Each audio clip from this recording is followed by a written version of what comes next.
प्रेक्षकांनो, आपण बघितलं की या निनादने नेत्राच्या डोक्याला बंदूक लावलेली असते। अप्पू त्याला म्हणत असते, नाही नेत्राताईला सोड, तिला काही करू नकोस, सोड तिला। आता तो अप्पूला म्हणत असतो, गप्प बस ग।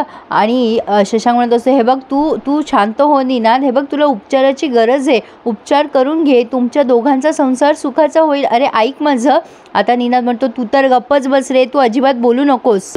निनाद शशांकला म्हणत असतो, तू तुझी 30 कॅसेट वाजवू नकोस रे, गप्प बस, स्वतःचा जीव कसा वाचवायचा ना ते बघा। नेत्रा म्हणत असते, तुम्हाला मारायचं ना तर मला मारा, यांना सोडा सगळ्यांना। निनाद म्हणतो, हे सगळं ना तुझ्यामुळेच होतंय, तुम्हा बायकांना ना थोडी जरी सूट दिली ना लगेच हुशारी मारायला चालू करता तुम्ही, नाही तुमची नांगी ना बेळीच ठेचली पाहिजे। शशांक म्हणतो, स्त्रीच्या पोटी जन्म घेऊन एवढा तिरस्कार करतोस का रे स्त्रींचा, मग कशाला देवीची पूजा करतोयस। निनाद म्हणतो, तू तर गप्पा बस रे, आणि काय रे तुला माझ्या बायकोचा एवढा काय पुळका आहे रे। मला एक कळत नाही, तुझ्या बायकोवर तुझं प्रेम आहे का या नेत्रावरती, पण मला एक कळलंय की या दोघींचा पण तुझ्यावर जास्ती जीव आहे। आता हा शशांक खूप ओरडतो त्याच्यावर, निनाद, पण निनाद त्याला म्हणतो की सगळ्यात आधी ना तुझाच बंदोबस्त करतो, थांब जरा। आणि मग यांच्या झटापटी व्हायला लागतात। निनाद शशांकला जोरात मारतो, अप्पूला सुद्धा लोटून देतो। अप्पू त्या देवीच्या मूर्तीजवळ पडते, पण सगळेजण अप्पूला सावरायला लागतात। शशांक सुद्धा जोरात त्या सोफ्यावर पडतोय, अमेय पडतोय, कारण हा जोरजोरात सगळ्यांच्या डोक्यात मारत असतो ना।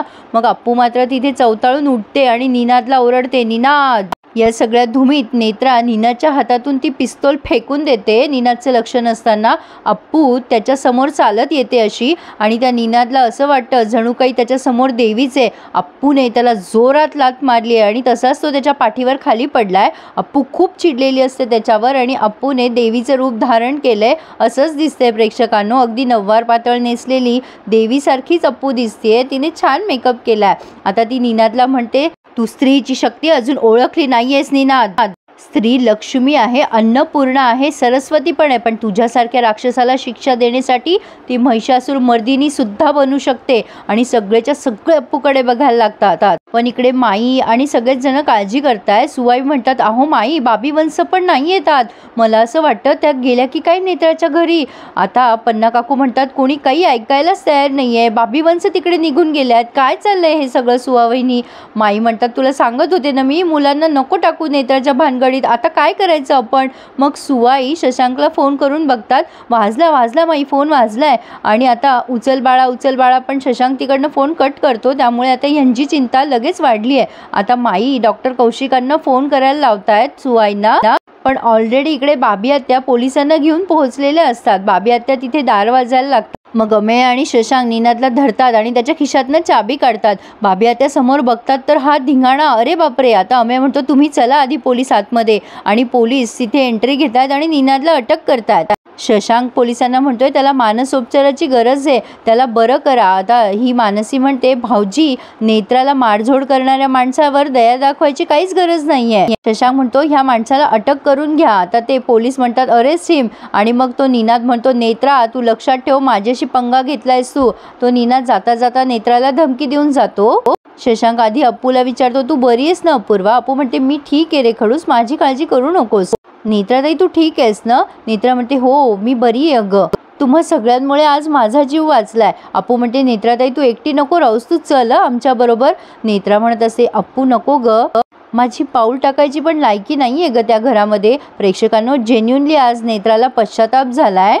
अप्पू म्हणते, अगं नेत्राताई, झालं ते झालं, कोण काही बोलतंय का तुला, अगं जाताना त्याने धमकी दिलीये तुला, आम्ही ऐकलीये सगळ्यांनी, तू चल आमच्या बरोबर। शशांक म्हणतो, हे बघ अपूर्वा तुला बोलवते स्वतःहून, तू खरंच चल आमच्या बरोबर नेत्रा। बाबी आत्या पण आग्रह करते, हो नेत्रा तू चल आमच्या बरोबर। अप्पू म्हणते, नेत्राताई अगं आम्ही आहोत ना तुझ्यासोबत, घाबरू नकोस, तू आता एकटी नाहीयेस, आम्ही आहोत सगळेजण तुझ्या पाठीशी, तू चल बरं आता घरी आधी आमच्या सोबत। या बिचाऱ्या तिघी जणी अजूनही तकतकच करतायत घरी। सुवाई म्हणत असतात, ही पोरं नजरेला दिसत नाही ना तोवर चैन नाही पडणार। आणि मग तेवढ्यात अप्पू आली आहे, आणि मग सगळेच जण अप्पूकडे गेलेत, म्हणजे ह्या तिघी जणी म्हणतात, कुठे होतीस अप्पू तू। अप्पू म्हणते, सगळं व्यवस्थित आहे माई, नेत्राताई आली आहे बघ। आणि नेत्रा आत येते, आणि बाबी आत्या सांगतात की पोलिसांनी अटक केली आहे तिच्या नवऱ्याला। नेत्रा घरी एकटीच राहणार होती, पण आम्हीच आग्रह करून तिला इथे घेऊन आलोय. सुवाई, अप्पू, माई सगळेच जण तिला आपुलकीने तिथे बसवतात. प्राचीला पाणी आणायला सांगतात. सुवाई तिच्या पाठीवरनं हात फिरवतात आणि म्हणतात, बरं झालं नेत्रा तू इथे आलीस. इतकं सगळं सोसल्यानंतर कशी एकटी राहिली होतीस ग? प्रसंग वाईट जरी असला ना बाळा, तरी त्यापेक्षा कधी कधी आठवणी जास्ती दाहक असतात.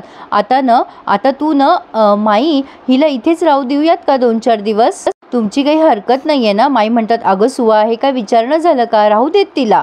सुवाई म्हणतात, राहा आता 4 दिवस, म्हणजे थोड्या आठवणी कमी होतील तुझ्या वाईट गोष्टींच्या. तर आता नेत्रा म्हणते, तुम्ही सगळे खूप चांगले आहात हो. तुम्ही किती चांगले वागलात माझ्याशी. मी शशांक अप्पूला किती त्रास दिला होता, तरी पण तुम्ही सगळ्यांनी आज माझा जीव वाचवण्यासाठी एवढी मोठी रिस्क घेतली. मला त्या राक्षसाच्या तावडीतून तुम्ही सगळ्यांनी सोडवलं. माई म्हणतात, नेत्रा तू इथे सुखरूप आहेस. अगं रडतेस कशाला बाळा? सुवाई म्हणतात, रडू दे माई, थोडंसं मोकळं होईल तिचं मन. तसं त्या दुष्टाच्या तावडीत शांतपणे झोपली तरी असेल का, कोणास ठाऊक. नेत्रा म्हणते, मला विश्वासच बसत नाहीये की मी नीनाच्या तावडीतून सुटले. आता तो मला कधीच त्रास देणार नाही असं खरंच वाटत नाही हो मला. तिथे असताना रात्र कधी झाली ना की शांत झोप लागायची नाही मला. असं वाटायचं तो माझा रात्रीतून जीव घेतो की काय. सकाळ कधी होते ना याची वाट बघायची मी. नेत्रा हे सांगत असताना खूप हुंदके देऊन रडत असते. माईंना तर ऐकून भीतीच वाटतीये. अप्पू आता तिला समजवते, नेत्राताई आता सगळं संपलंय, नको विचार करू. मला कळतंय की तुला हे सगळं विसरणं सोपं नाहीये, पण आता दसरा आहे ना, सगळं चांगलं झालंय. लवकरात लवकर बाहेर पड यातनं आता. नेत्रा आता सगळ्यांची माफी मागते आणि म्हणते, माफ करा मला, मी तुमच्या सगळ्यांशी खूप चुकीची वागले. शशांक, अप्पू, मी तुमची सगळ्यांची गुन्हेगार आहे. अप्पू म्हणते, काय करतेस तू नेत्राताई? हे बघ नेत्राताई, काहीही झालं तरी मी नेहमी तुला मोठ्या बहिणीचा रिस्पेक्ट देत आली आहे आणि नेहमी देत येणार.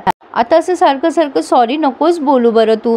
आता अप्पूला सुद्धा हे सगळं बोलताना भरून आलंय. शशांक म्हणतो, हे बघ नेत्रा, तू आम्हाला सॉरी बोलावंस अशी आमची अपेक्षा नाहीये. तू नेत्राची बहीण आहेस, या नात्याने तू आमच्या कुटुंबाचा भाग आहेस. तू सारिका आत्याची मुलगी आहेस. हे बघ, तुला मदत करणं हे आम्ही आमचं कर्तव्य समजतो. सुवाई म्हणतात, ए बाळा, हे बघ, चुका कोणाच्या हातून होतात? माणसाच्याच हातनं होतात. झाल्या तुझ्याकडनं चुका. नेत्रा म्हणते, चुका नाही हो, मी गुन्हा केलाय. मी खूप चुकीची वागली आहे. अमेय मानसी, मला माफ करा. मानसी म्हणते, हे बघ नेत्रा, आम्ही सगळं विसरलोय, तू पण विसरून जा हं. बाबी आत्या म्हणतात, तू जे केलंय ना त्यात तुला पश्चाताप होतोय, तर सगळं विसर आता. तुला पश्चाताप झालाय ना, झालं तर मग. आता नेत्रा म्हणते, तुम्ही सगळेजण किती चांगले आहात. जगात अजूनही माणुसकी शिल्लक आहे. नाहीतर माझ्यासारखी मतलबी आणि स्वार्थी माणसं जगात असली असती तर जग इतकं सुंदर नसतं, नाही का? मी जे काही वागले तुमच्याशी आतापर्यंत ना, त्याचीच मी फळं भोगली आहेत कदाचित. अप्पू पुन्हा म्हणते, नेत्राताई, झालं गेलं सगळं विसरून जा हं. आम्ही आहोत ना सगळे तुझ्यासोबत. आता तू एकटी नाहीयेस. आणि दोघी बहिणींनी एकमेकींना घट्ट मिठी मारली आहे. प्रेक्षकांनो, अंत भला तो सब भला. फायनली नेत्राला पश्चाताप झाला. आता इथून पुढे त्यांनी दसऱ्याचा दिवस उजाडलाय असं दाखवलंय. प्राची सरस्वती काढत असते. अप्पू तिथे येते आणि तिला विचारते, काय काढतेस तू प्राची? प्राची म्हणते, अगं आज सरस्वती काढते मी. आपल्याकडे दसऱ्याला सरस्वतीचं पूजन असतं ना. शशांक म्हणतोय, अप्पू, सरस्वती म्हणजे विद्येचं प्रतीक आहे. अप्पू म्हणते, हां कळलं. प्राचू मलाही शिकव हं. प्राची म्हणते, अगं सोपं असतं, शिकवते हं. माई म्हणतात, आपली अप्पू किती निर्मळ मनाची आहे नाही. सुवाई म्हणतात, व्हेरी गुड हा अप्पू. नेत्राच्या बाबतीत तू जे काही केलंय ना, मला नाही वाटत दुसरं कोणाला काही जमलं असतं. मानसी म्हणते, नेत्रा थांबली असती दसऱ्यासाठी तर बरं झालं असतं. सुवाई म्हणतात, अगं आपण म्हटलं होतं तिला थांब म्हणून, आता गेली ती म्हटल्यावर असतील काही अडचणी तिच्या. मिठू बाबा म्हणतात, ठीक आहे, पण नेत्रा तिच्या आईबरोबर आणि मामाबरोबर सुरक्षित आहे आज, हे तरी बरं झालं एका अर्थी. शशांक म्हणतो, ती नाही थांबली ते एका अर्थी बरंच झालं. अप्पू म्हणते, काय रे खडूस, तुला अजून पण नेत्राताईच्या बाबतीत तुझ्या मनात अजूनही नाराजी आहे का? शशांक म्हणतो, अगं मला असं नव्हतं म्हणायचं अपूर्वा, म्हणजे ती आपल्यासोबत जे काही वागली आहे ती विसरली नाहीये ना. कदाचित तिच्या मनात गिल्ट असेल. ती इथे थांबली नाही ते बरं झालं ना, तिला सारखं जाणवलं असतं ग ते. तिचं गिल्ट कमी नको का व्हायला अपूर्वा? अपू म्हणते हो, तिचं गिल्ट कमी व्हायला हवं हे पटतंय मला. शशांक म्हणतो नशीब तुला माझं काहीतरी पटलं. सगळेजण हसायला लागतात. पण आता नेत्रा आपली बॉस आहे याचं दडपण वाटणार नाही असं अमेय म्हणतोय. तर आता अपू म्हणते हो, पण नेत्राताई इथे असणारच नाहीये आता. माई विचारतात कुठे जाणार आहे ती? अपू म्हणते बाबा तिला हायर स्टडीसाठी US ला पाठवतोय आणि आत्ती पण चालली आहे तिच्यासोबत. शशांक म्हणतो अरे वा, चांगली गोष्ट आहे ही. खरं तर ती खूप हुशार आहे आणि पुढचं शिक्षण घेतल्यावर ती मोठी सायंटिस्ट नक्कीच होऊ शकते. सुवाई म्हणतात बरं झालं, जे झालं ते चांगलं झालं. उद्या त्या नेत्राचा नवरा सुटला जरी ना तरी तो तिला त्रास देणार नाही. अपू म्हणते नेत्राताईचा तर प्रॉब्लेम सॉल्व्ह झाला, पण आपल्या बाबी आत्याचा प्रॉब्लेम नाही सॉल्व्ह झाला अजून. भास्कर आत्या आणि बाबी आत्याचं पॅचअप नको का करायला? शशांक म्हणतो हे बघ अपूर्वा, आपण नाही पडायचंय हं यात. हे बघ ऐक माझं, बाबा आहे, आई आहेत, अगं दादा काका आहेत, सगळे बघून घेतील. आपण नाही बोलायचं हं त्यांच्यामध्ये. विठू बाबा म्हणतो मी भास्करला विचारलं होतं बोलू का मी बाबीशी, तर तो मला म्हणाला नको बोलू, तिला जेव्हा वाटलं तेव्हा ती येईल स्वतःहून. माई म्हणतात वंश मोकळेपणाने जर बोलत नाही ना तर आपण नाही विचारू शकणार त्यांना, त्या तर अलबेल दाखवतायत ना सगळं. अपू म्हणते तू म्हणतेस तसं आपण डिरेक्टली नको बोलूयात, पण इनडायरेक्टली बोलू शकतो ना. त्यांच्यातल्या इगोपेक्षा त्यांचं प्रेम महत्त्वाचं हे आपण पटवून देऊ शकतो त्यांना. अपू म्हणते कसं पटवणार? तू ते हात फोल्ड न करता ते काय ते आयडिया काढली होतीस तू, त्याचं काय झालं? काहीच नाही ना. बाबी आता कुठे काय बोलली तुला? ती गप्पच होती ना. अपू म्हणते अरे एक प्लॅन फसला म्हणून बाकीचे प्लॅन नाही फसणार, आपल्याकडे भरपूर प्लॅन आहेत. विचार तरी करू देत ना काय करता येईल ते. शशांक म्हणतो बाई तूच कर विचार काय करायचं आहे ते. आता एकदम पुढचा सीन दाखवलाय त्यांनी. अप्पू आवरत असते, शशांक तिथे येतो आणि तोही आवरायला लागतो. अप्पू म्हणते काय रे तुझं खडूस, थांब ना जरा, आवरू दे ना मला. शशांक म्हणतो अपूर्वा किती वेळ घेतेस तू आवरायला? अगं आणखी आंघोळ झाली माझी पण तुझं आवरणं झालं नाहीये. अपू म्हणते लागतो आम्हाला वेळ, आमचं काही तुमच्यासारखं नाही आहे. आंघोळ केली, झब्बा घातला, भांग पाडला की झालं आवरणं, असं काही नसतं आमचं, आम्हाला लागतो वेळ जरा आवरायला. शशांक म्हणतो हो ना, तुला माहिती आहे ना मला 2च मिनटं लागतात, मग दे की ग 2 मिनटं, मी पटकन आवरून घेतो. अप्पू म्हणते अरे थांब ना रे खडूस, जरा मला हे नॉट लावून दे ना. अरे हे झालं ना की झालं बघ माझं सगळं आवरणं. शशांक म्हणतो नॉट मी लावून द्यायचं आहे. अप्पू म्हणते दे ना रे लावून खडूस, माझा हात पुरत नाही ना रे मागे. शशांक म्हणतो बरं मी लावून देतो हां लगेच अपूर्वा. आणि हा ते नॉट लावून देत असताना खोड्या करत असतो, तिला गुदगुल्या करत असतो पाठीला आणि अप्पू लाजत असते. तर इथे या रोमॅन्टिक सीनवर त्यांनी हा रिव्ह्यू पूर्ण केला आहे प्रेक्षकांनो. तर छानच दाखवलं आहे. पुढे आपण बघतोय दसऱ्याचा दिवस आहे आणि सगळेजण एकत्र जेवायला बसलेत. आता अप्पूला नाव घ्यायला लावतात. अप्पू नाव घेते. दसऱ्याच्या दिवशी माईने केली पुरणपोळी आणि खडूसच्या सोबतीने काढली मी ठिपक्याची रांगोळी. सगळेजण क्लॅप करायला लागतात अप्पूसाठी. आणि आता बाबी आत्याला खूप आग्रह करतात सगळेजण, घ्या ना नाव बाबी आत्या, घ्या ना वंच नाव वगैरे वगैरे. पण बाबी आत्या आधी तर लाजते, पण नंतर ह्यांनी आग्रह केल्यावर खूप जोरात ओरडते मला नाही घ्यायचं आहे त्याचं नाव. आणि सगळेजण भांबावून जातात. म्हणजे आता टार्गेट आहे बाबी आत्याकडे. आता TR संपेल की नाही हे अजून कळत नाही आहे प्रेक्षकांनो, पण वाटतंय तरी की बरंच हॅपी एंडिंग सुरू आहे.